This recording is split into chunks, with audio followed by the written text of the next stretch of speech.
মেগালন্ডন এর দৈর্ঘ্য ছিল প্রায় 15 থেকে 18 মিটার, যা কিনা একটা বড় যাত্রীবাহী জাহাজের সমান। এর বিশাল দেহ জলে যখন দ্রুত গতিতে আসতো তখন তা এক চলমান পাহাড়ের মতো মনে হতো। প্রায় 3.6 মিলিয়ন বছর আগে সমুদ্রে শাসন করত। এর ওজন প্রায় 50 থেকে 60 টন। এর দাঁতগুলো ছিল মানুষের হাতের থেকেও অনেক বড় ও শক্তিশালী ধারালো, যা একটি বড় তিমিকে মুহূর্তে ছিন্ন বিচ্ছিন্ন করে দেওয়ার ক্ষমতা রাখত।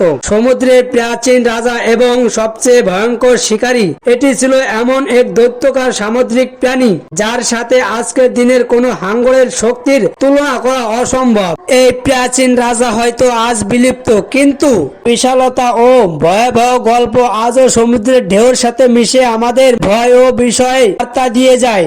আপনি যদি অতীতে ফিরে এই প্রাণীর মুখোমুখি হতেন তবে আপনার বাঁচার কোনো আশাই থাকতো না।